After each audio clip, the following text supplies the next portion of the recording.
Nestled in the heart of Cumberland County, Potter's Tavern sits as the sole link to the county's 18th century roots. Potter's Tavern was operated by Matthew Potter between 1774 and 1779. Born in Ireland in 1734, Potter immigrated with his family to Connecticut in 1740. By the 1770s, Matthew Potter had made his way to Cumberland County and settled in what was then known as Cohansey Bridge. The tavern building was most likely built sometime before 1750 and operated as a tavern by a man named Joseph Bishop. Around 1770, the building was damaged in a fire and rebuilt that same year. Then, in 1774, Matthew Potter took ownership of the tavern. The building, built in the salt box style, was located directly next to the county courthouse. Due to its locality, as well as being one of the few taverns in Cohansey Bridge, Potter's Tavern quickly established itself as a popular place for those in town with business at the courthouse. In addition to offering food, drink, and lodging, taverns in the 18th century were also one of the few public places where people could gather freely.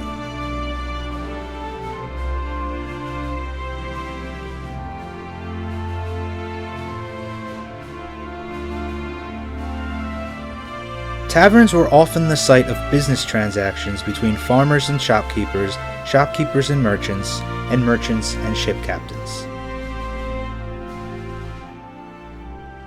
It was in taverns that people gathered to discuss the issues of the day, and by the mid-1770s, issues like the rights of Englishmen, popular sovereignty, and natural rights were widely discussed and debated in taverns all over British North America, including Potter's Tavern. Cumberland County's contribution to the wider discussion of the rights of Englishmen in the American colonies took the form of a newsletter called The Plain Dealer. On December 21, 1775, a letter was posted at Potter's Tavern reading, "As the circumstances of the times loudly call on every individual to exert himself for the good of his country, several persons whose genius and inclination to study and contemplation have concluded that the most important service that they can render to society will be to communicate weekly to their neighbors the result of their inquiries and speculations on political occurrences and other important subjects." The Plain Dealer was to be posted at Potter's Tavern every Tuesday morning. The letters were to be kept at the tavern and were available for anyone who wished to read them. Additionally, if readers wanted to contribute to the conversation, they could submit their own letters, which would be considered and potentially published in the next issue. All names were kept hidden so that the participants could, quote, communicate their sentiments to the public without the inconvenience of being known or personally criticized, end quote. The only person known to have contributed to the Plain Dealer is Ebenezer Elmer. Elmer recorded his submission in a diary entry in early 1776. The rest of the contributors to the Plain Dealer remain anonymous to this day.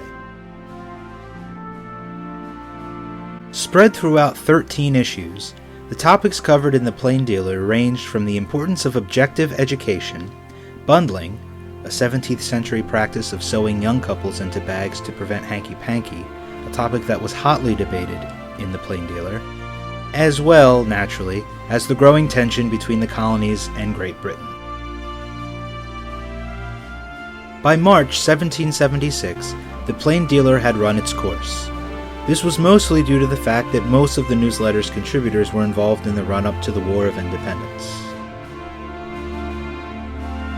On August 7, 1776, Dr. Jonathan Elmer read the Declaration of Independence at the county courthouse, located next to Potter's Tavern.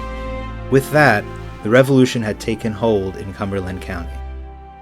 In 1788, a man named Charles Clune took title of the building, and it was converted into a duplex, which is how it remained until the 1950s. In 1958, the city of Bridgeton purchased the building, and in the early 1970s, the building was placed in the state and national registers of historic places. In 1972, the Potter's Tavern Historical Association was formed to, quote, educate the public in the significance of historic events at Potter's Tavern.